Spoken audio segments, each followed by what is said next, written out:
This is Gareth Southgate, and this is the Three Lions podcast.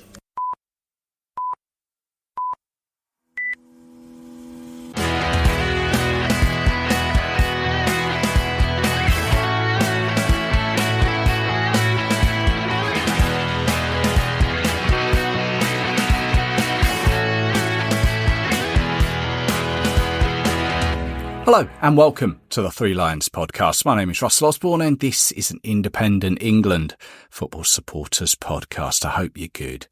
As always, thank you very much for tuning in. Not just today, but to all the recent episodes as well and all the feedback. It's always good to hear your thoughts on them. Always good to hear from you. If you've got some ideas for some future episodes, why not let me know? Now, as summer approaches, some of you may have holidays in mind. Perhaps you're heading to sunnier climates, some relaxing time besides the pool or the beach. Maybe you're booked for Germany, like me. Back and forth, back and forth, back and forth. I've got you covered here for all scenarios, some quality reading material and suggestions. Now, there have been a couple of new England-related books released through the good guys at Pitch Publishing. So I thought this episode will take a look at them both. There is Lions in the Wilderness, England's Decade of Decline by Clive and Joe Hetherington. And It's Coming Home, Probably, England's football team and one man's many years of hurt by John McNicoll. And the good thing about them both is that they almost follow on from each other. You can get them both and you'll not be reading the same thing over again. I'm sure you'll understand what I mean when I speak to them both. Now, I'll let you know where you can pick them up towards the end of the episode and also where you can win copies of them. But with no further ado, let's dive in.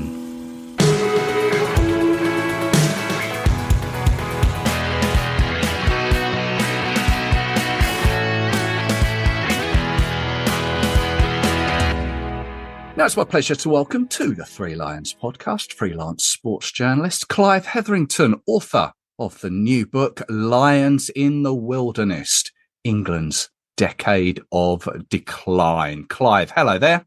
Hi, Russell. How are you? I'm very well, thank you. Yourself? I'm fine, thanks. Yeah, very good. Good. Keen-eared listeners may recognise your name, as you also write for the FSA's Free Lions, the fanzine that many of us pick up on away games. But maybe we can touch on that towards the end. Sure. The book Lions in the Wilderness, it focuses in on that 1970s period, doesn't it? The decade that was kind of bookended by 1970 World Cup and the Euros of 1980. Mm-hmm. What sort of all went wrong in the middle, I guess, isn't it? Yes, yeah. It's all about, as you say, what was a desolate decade, really, for England, being deposed as World Cup holders in Mexico in 1970, and then, of course, failing to appear at another major tournament until the Euros, as you say, in 1980. I think it was in Italy, wasn't it? Yes.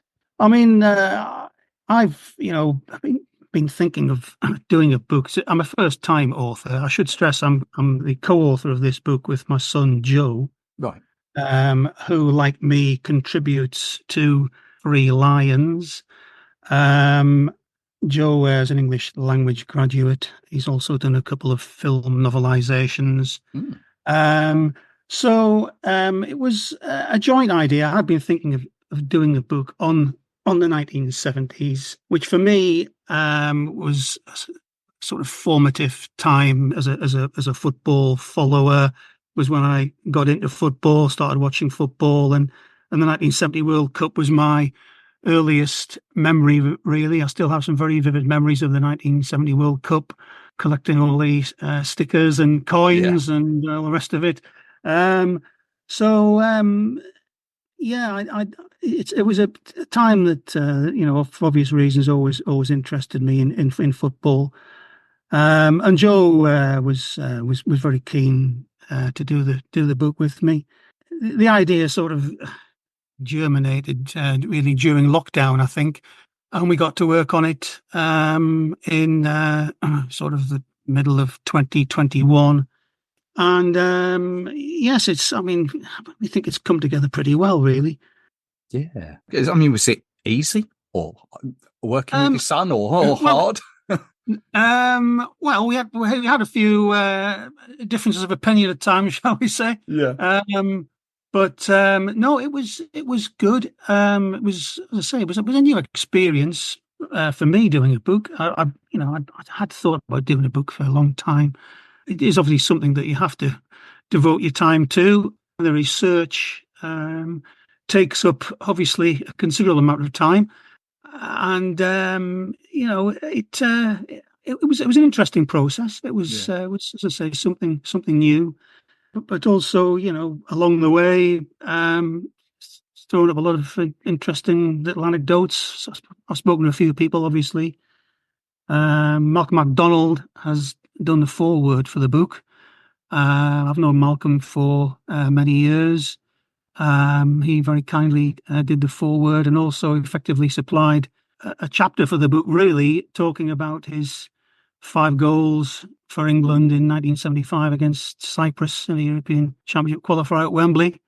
Some interesting stories about Don Revie, who was seemingly reluctant to call Malcolm up in the first place. Yeah. And didn't make him feel particularly welcome.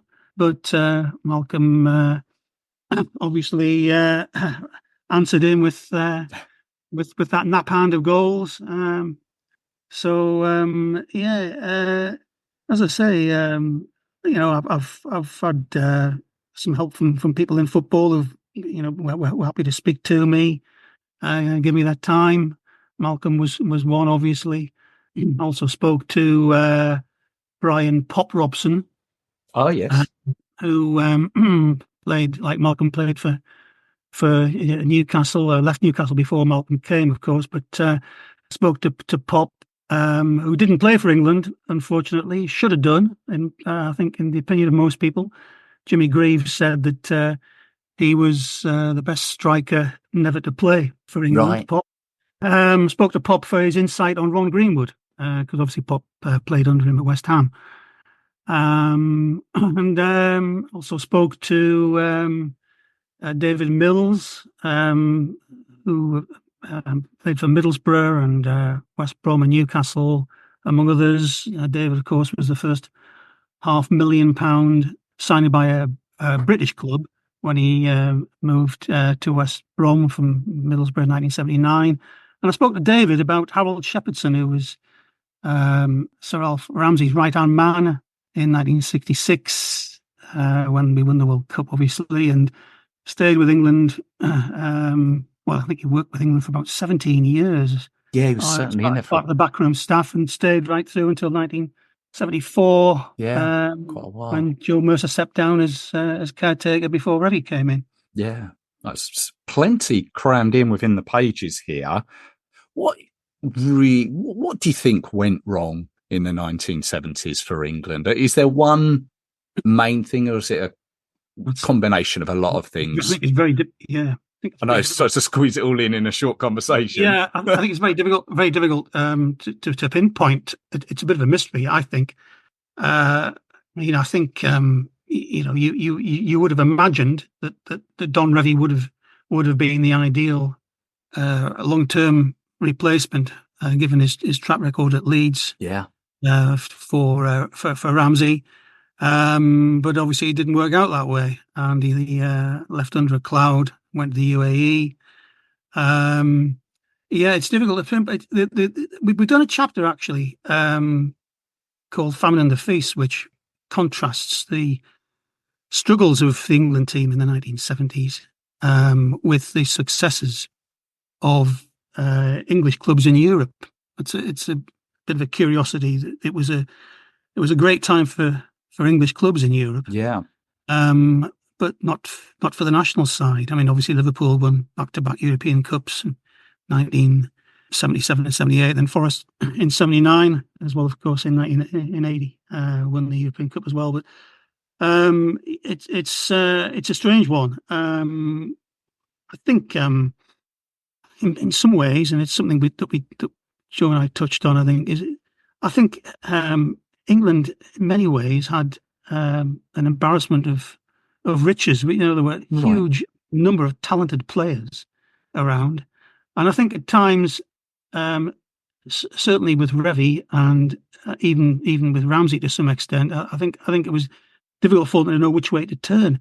And Ramsey began to chop and change. Obviously, the team that won the World Cup and lost in 1970. Gradually, the players retired and were replaced, but he didn't seem to be able to settle on a regular lineup. And certainly, Revie really threw England caps around like confetti. So yeah, I mean, as I say, in answer to the question, I think it's difficult to pinpoint what went wrong. I think possibly, it partly was because neither Ramsey nor Revie seemed to be able to hit on a settled side, which obviously Ramsey had in the 60s and early 70s. Yeah. I'm wondering, just off the top of my head, actually thinking about it, as maybe a comparison maybe to Alex Ferguson at Manchester United, winning so many trophies, then obviously stood down. And then the following managers have just had so much pressure on them that they couldn't emulate what he done. And likewise, Alf Ramsey obviously won the World Cup, the pinnacle for England, and then sort of the people to come following him just couldn't maybe live up to that just within themselves, and also the media pressure or just the general pressure at the time. I don't know. Yeah, I certainly think the media pressure became. I mean, as somebody who's worked in newspapers for over 40 years, I know that. I mean, the media pressure certainly intensified. I think in the 1970s, the scrutiny was greater. Right. So I think you're right there, and obviously, as you say, Sir Alex Ferguson set the bar very high at Manchester United, and Sir Alf Ramsey set the bar very high. Yeah, and he couldn't have set it higher. No, with England, obviously.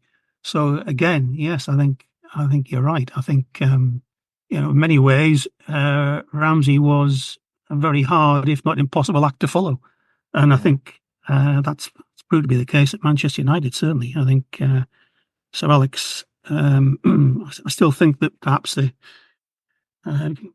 should have given David Moyes a bit longer, personally, but I think a standard was set under Ramsey, which was obviously very difficult to match. So and Revie, well, it's the curious thing again about Revie. I mean, Revie named virtually the same team every week at Leeds, and yet when he took over as England manager, he made numerous changes. I think there was a new cap every game on average. I think it was 29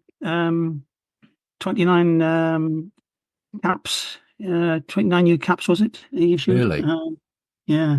Oh, wow. I didn't know that. It was just slightly before my time, Don Revie, but it's interesting to hear that.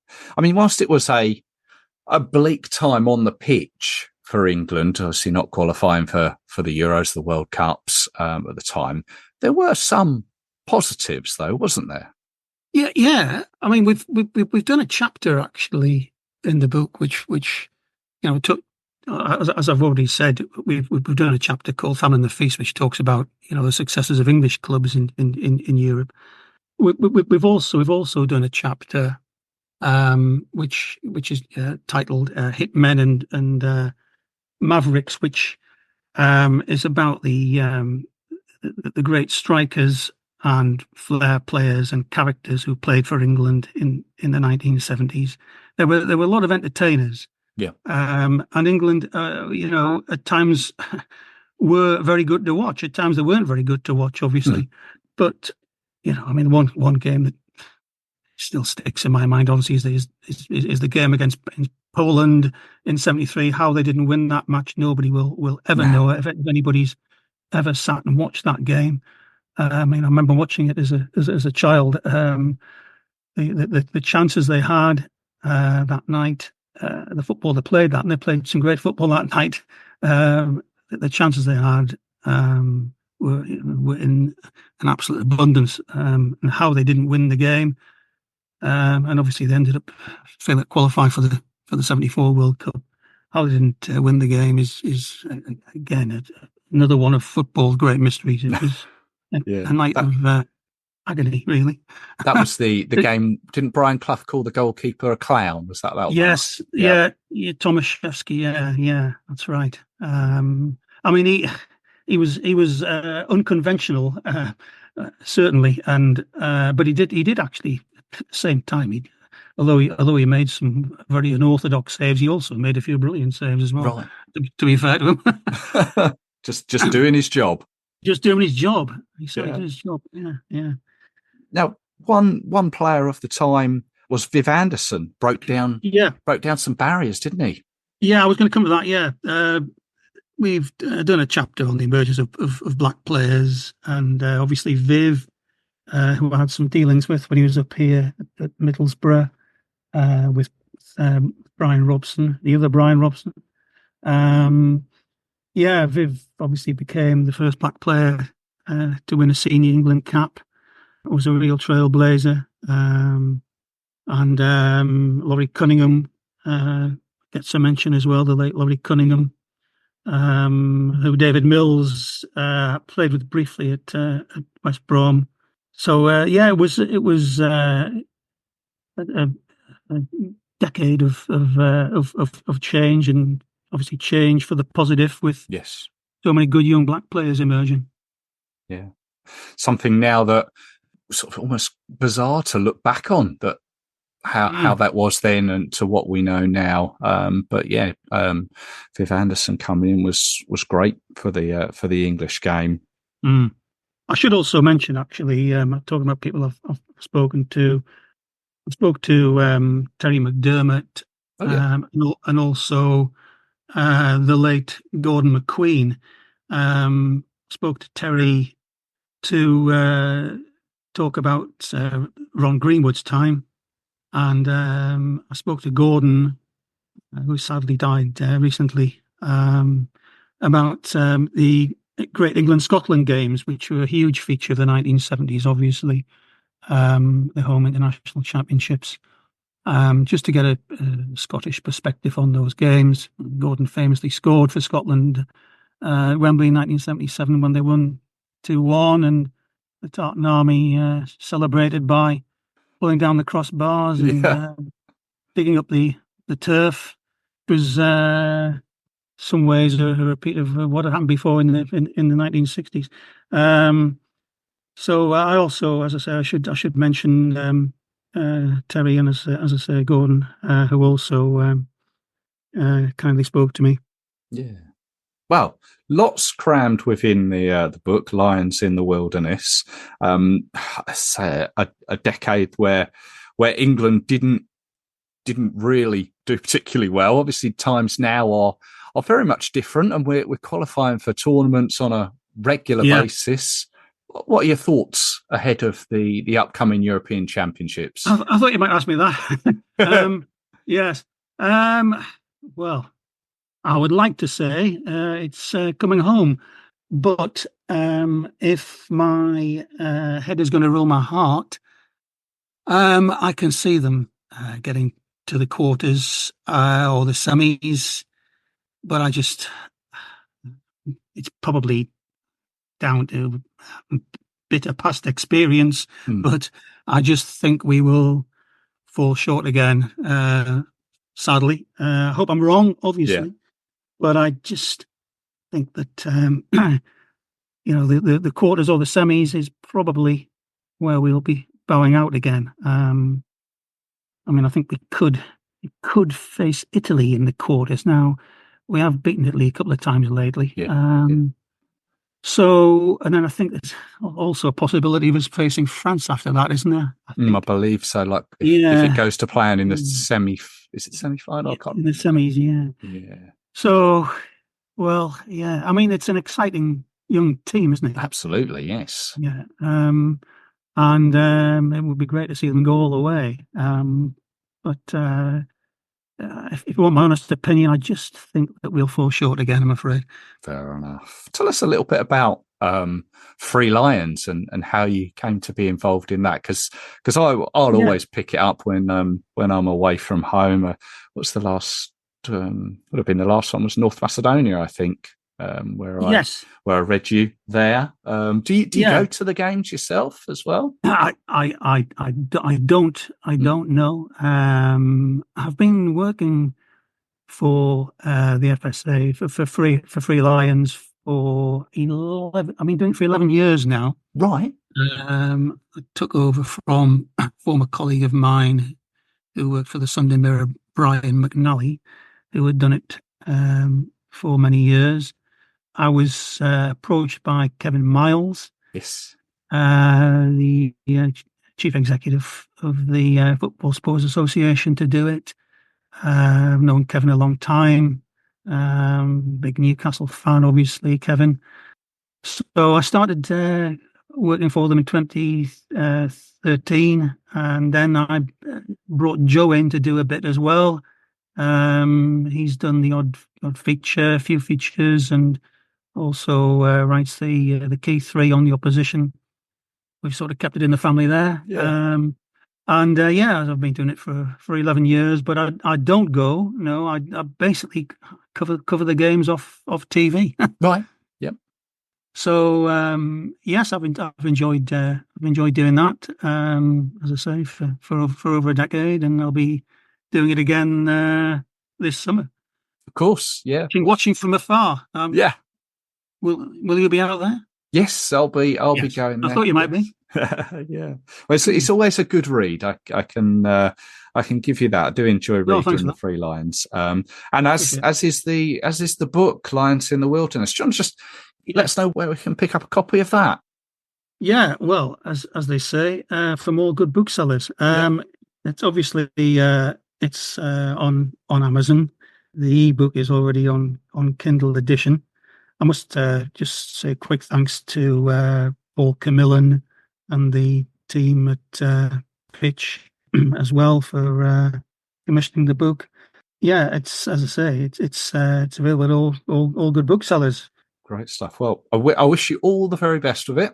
Perhaps thanks very much indeed, Russell. Yeah, perhaps our younger listeners who weren't around at the time, but myself included, plenty to learn from it. I hope you enjoy it. Yeah. Great stuff. Clive, thank you very much. Yes, thank you, Russell. All the best.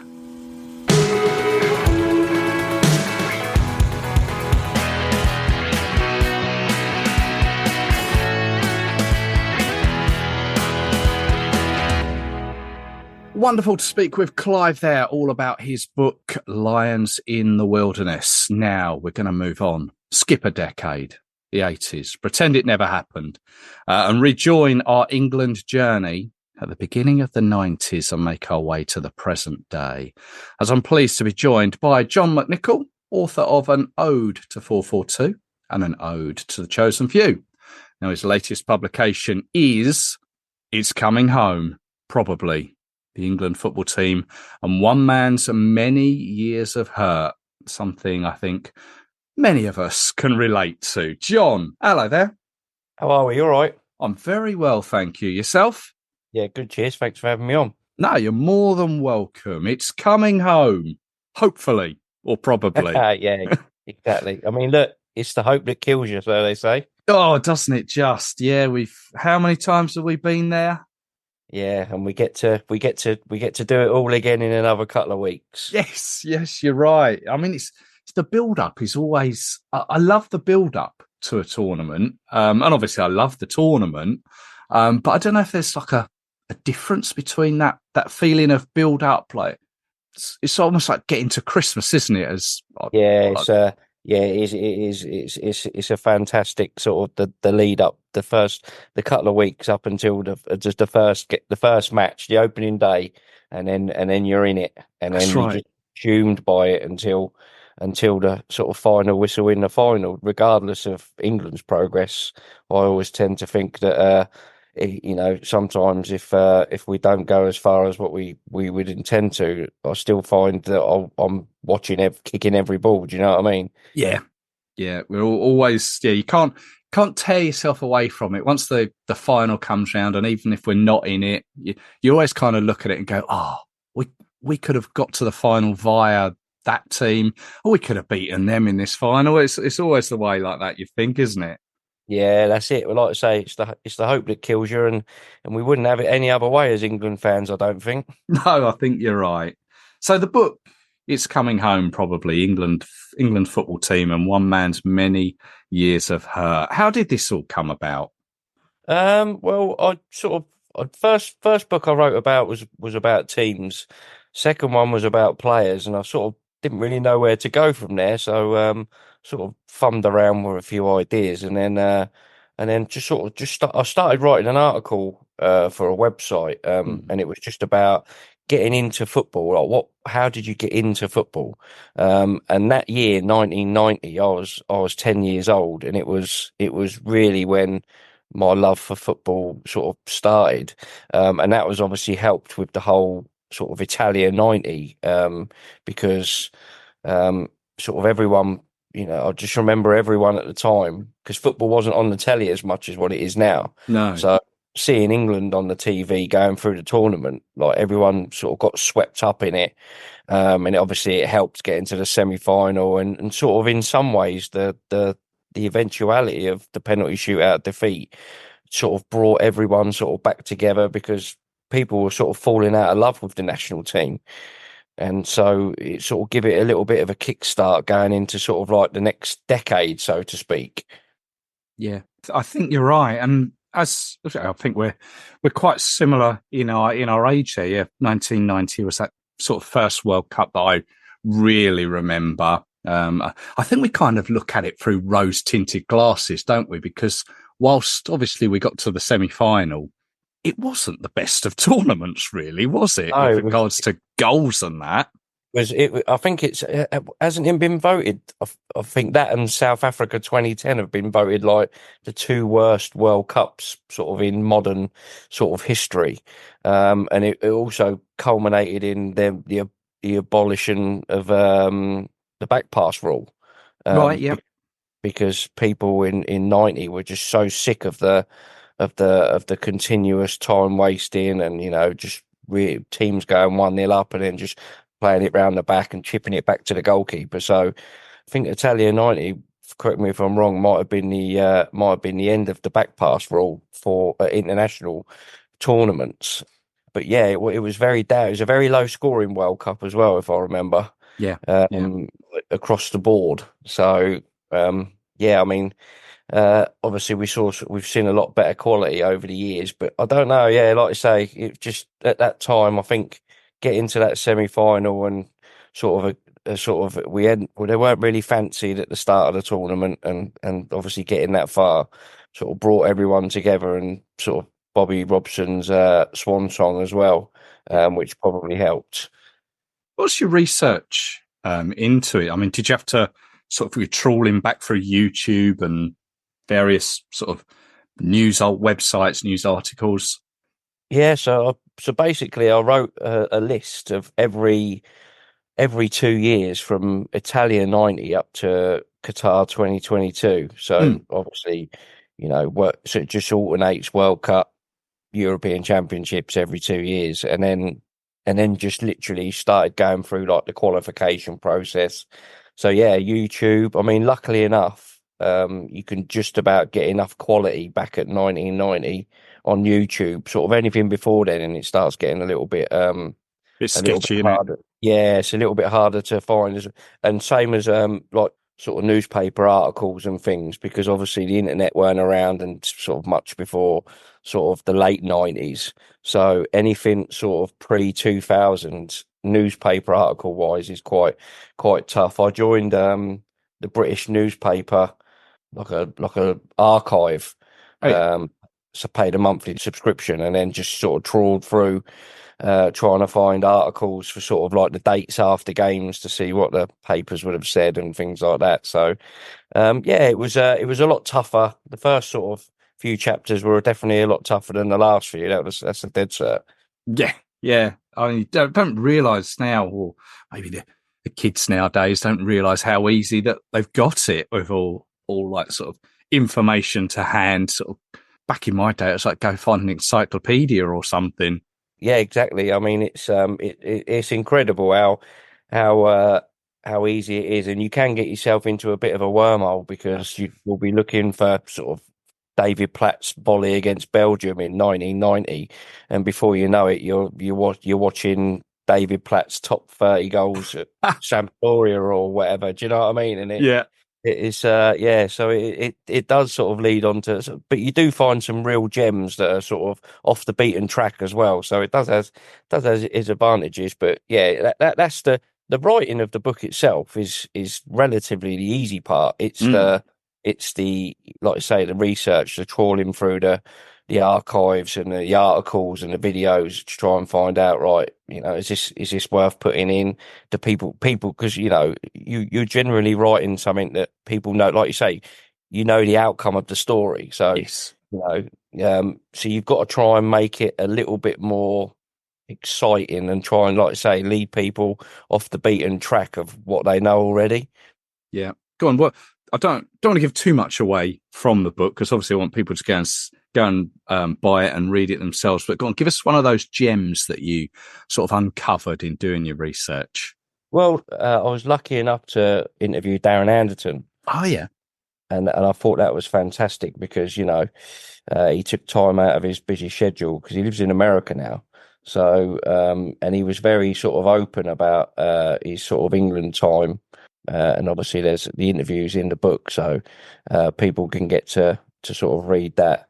But it's just, you know, it's just finding like your articles from sort of foreign players as well, like opposition players, some of the stuff that I didn't obviously know at the time. So, you know, you're talking about like Ruud Gullit, for example, coming out when we played Holland in Italia 90, who were the European champions at the time, and we drew 0-0, and they had, you know, Gullit, Van Basten. But he come out after the game and sort of said along the lines of, you know, we were lucky England couldn't, you know, finish their chances today, and just it's just sort of little clips like that you wouldn't, unless you look for it, you wouldn't know, you know. Yeah. I mean, of course, Holland were the team that 2 years prior to that had beat us out of sight in the Euros, hadn't they? On their way to going to win it, yeah. So to be given that sort of credit from the likes of Gullit and that is just shows sort of how far England had come on in those sort of 2 years. I mean, it was a real transformation. But obviously, we spiked and then sort of went a bit flat again and sort of stumbled through the Graham Taylor era and then obviously sort of, you know, we kick-started again when we went into Euro 96 on home soil, which again was another fantastic sort of childhood memory, which is a lot of, in the book, is a lot of memories, you know, and emotions and things from sort of, you know, like I say, from being 10 years old in Italia 90 to, you know, becoming a fully grown person, so to speak. Yeah. I mean, and one player, like I say, you've already spoken to, Darren Anderton, he could have really made a name for himself in that game against Germany, couldn't he? It was him and Gazza. If Gazza's studs had been, I don't know, half an inch longer, or Darren Anderton hadn't hit the post in that game against Germany, we could have made it through to the final, couldn't we? Yeah, I mean, like the book is littered with just so many like nearly moments, you know. And I always felt that we always seem to get the sort of the rough end of the refereeing decisions and the you know the ghost goal against Germany in 2010 and yes, all that sort of thing. I think we seem to get more than sort of our average share than what everyone else does when it comes to tournament football. But yeah, I mean, there's a lot of like I say, there's a lot of emotion, a lot of highs, a lot of lows, more lows obviously. But yeah, doing the research and going back through and sort of revisiting all this again, watching the games on YouTube and reading the reports, it brought a lot of it flooding back. Like say some good, some not so good, but some of them decisions still hurt. Yeah, I'm just thinking as well. One decision that sort of really went against us, and or ultimately we didn't go to the tournament because of it, was the '94 World Cup, where I think it was David Platt that was hauled down by. It was David Platt, played through by Andy Koeman. Sin, I think. Yeah, was it Koeman who pulled him down? Yeah, it was Ronald Koeman. Yeah, he Yeah, obviously pulled him down. Referees give him a yellow card, and then 10 minutes later, he's bent a free kick into the top corner. yeah. VAR would have had a field day with that, wouldn't they? Yeah, I mean, if VAR, it would have wiped out 3/4 of the content of my book, I believe.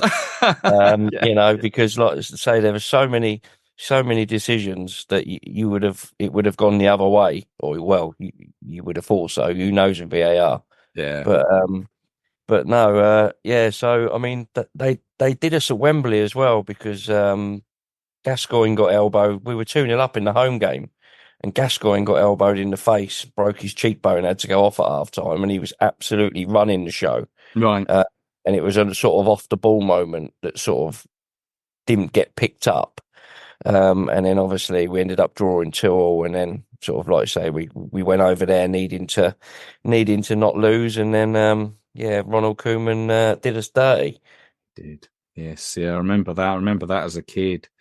I mean, there's loads of various chapters in the book that obviously look at each of the tournaments and just, as I say, there's one on Darren Anderton. There's also one on Sven. How do you remember Sven being as England manager? Well, the reason I gave Sven his own chapter, I really enjoyed his sort of period of being England manager.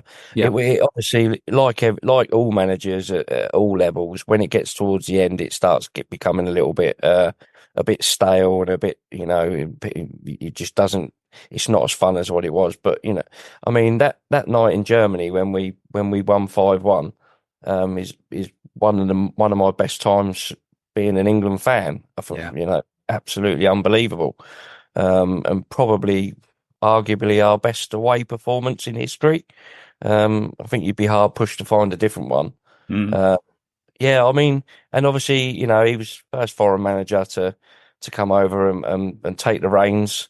And he was very likable, and I think he, in the tournaments, I just believe that he had his own sort of bad luck, one kick one way, penalty shootouts twice. Could have taken that team a bit further, really. Yeah. And obviously at the moment he's getting a lot of love and rightly so. But it's just unfortunate that it's just sad, isn't it? His current situation, but he's getting a lot of love throughout the football world, I've seen. Yeah, and he deserves it. He's had a cracking. He had a cracking career, obviously in Italy, and then obviously he did in my opinion, I think he did a decent job with England. I mean, I suppose you're always going to be looked at on what trophies or whatever you're going to win, but obviously only Sir Alf has ever managed to do that. So, but I just think, it was a good time. It was a good time under Sven, and I thought he was a decent manager. Yeah. Probably could have done a bit better with the squad at his disposal. If he'd have had the squad now, with the way football's played, with predominantly not playing 4-4-2 like he did, I think you'd have seen a completely different side. But we were where we were, and that's where we ended up. That's right. It was of its time, and sort of it was then followed by another low period in England's history, a certain Mr. McLaren. What's your take on Steve McLaren? I mean, good coach, probably not a very good manager. He's had a mixed success in his sort of managerial career over the years, but that England team 2008, when we didn't qualify for the Euros, was absolute disgraceful that he never got us there. It was just stacked of quality, wasn't it? And the whole, he axed David Beckham in his first.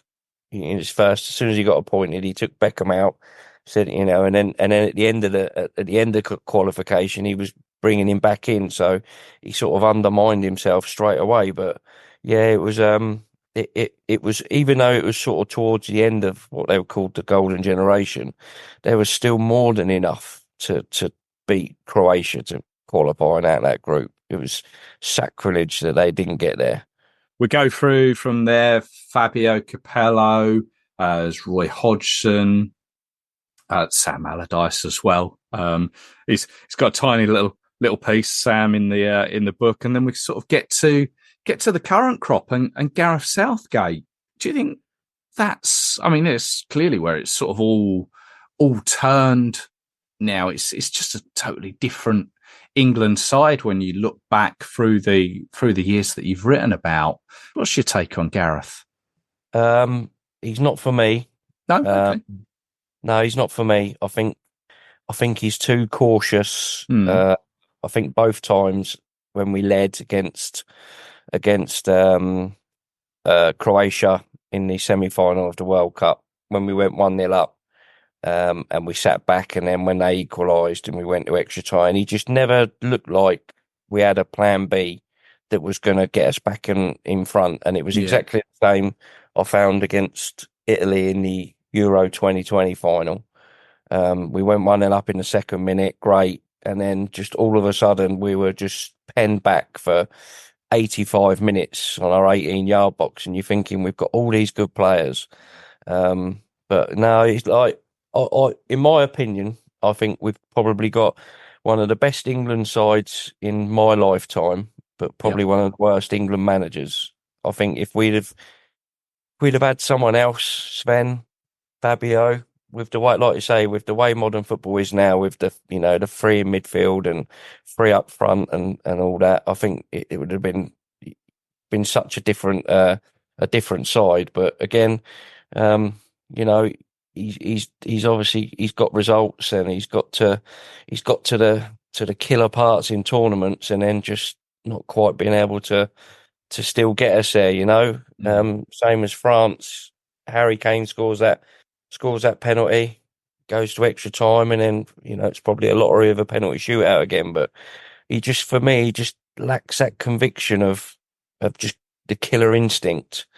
I'm hoping he proves me wrong in a couple of weeks. Well, yeah, I mean, you're not alone in what you say. Many people do say that about Gareth. But I mean, I said to Clive Hetherington earlier on in the podcast about where he thinks we'll end up in the Euros in the summer. He was like maybe quarters, maybe semis.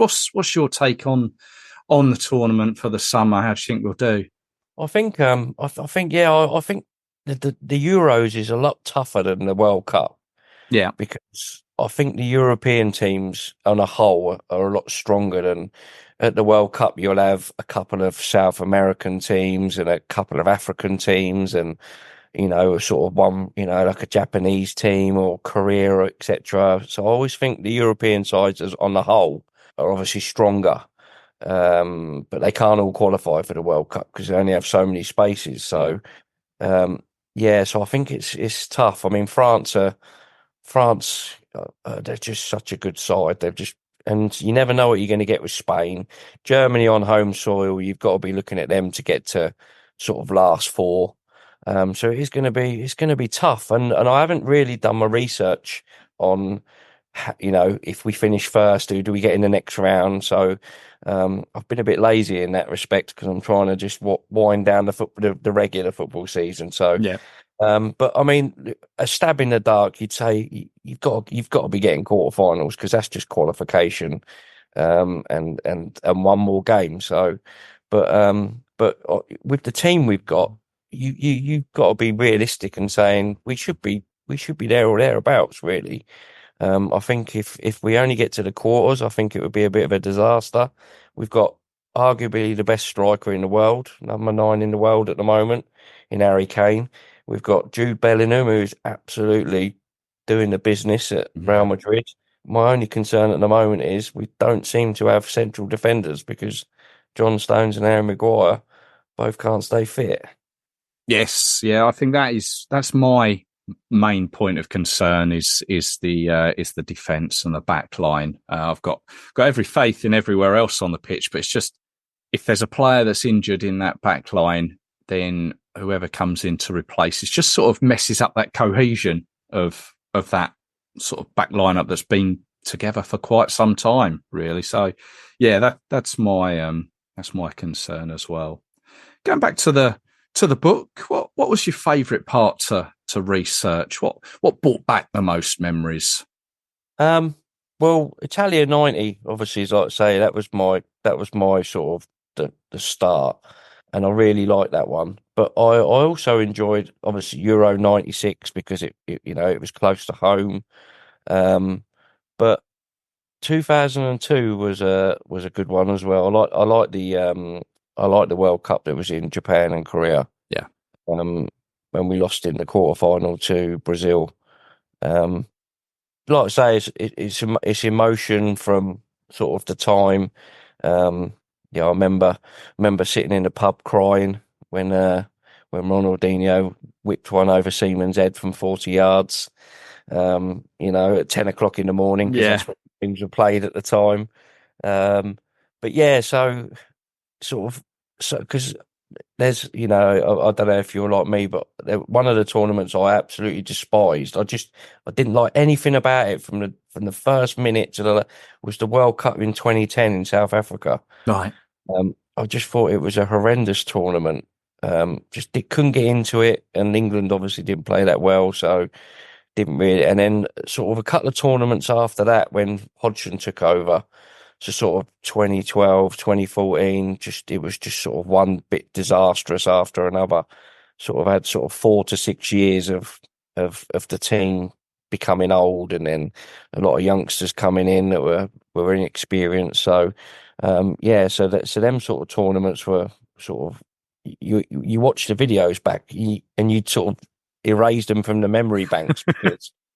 Yeah. Because they just weren't that memorable and they weren't anything to get excited about. We went out with a whimper and penalties in 2012 against Italy, and 2014 we didn't even get out of the group, and then 2016 we're losing to Iceland, and so that's sort of 3 tournaments where it was just like I say, there was just nothing to really get excited about, and until I suppose 2018 when we sort of marched to another semi-final, but yeah. So the older ones were more fun to research because I felt they were good teams that you could connect to. Like Shearer's and sort of 96, 98. They were good sides.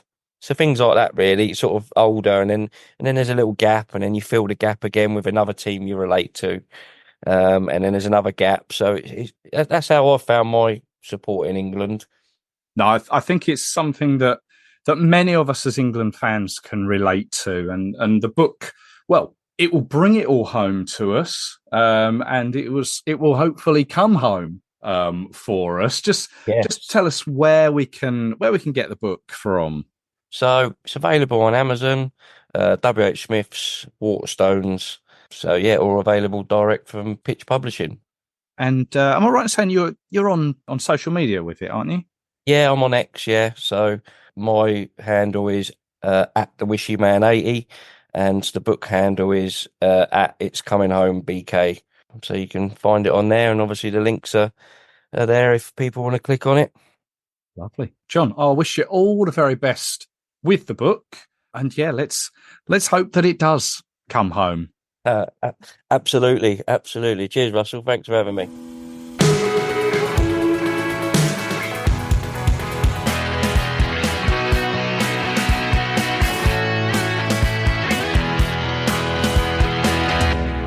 Thank you so much to John there, and also to Clive before him.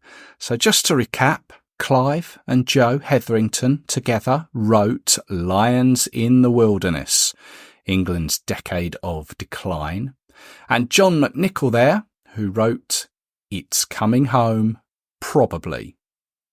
Both of these are available at your regular bookshops, online at the likes of Amazon and Waterstones, of course, and direct through Pitch Publishing, who I'd like to say a big thank you to for connecting me together with these two good chaps.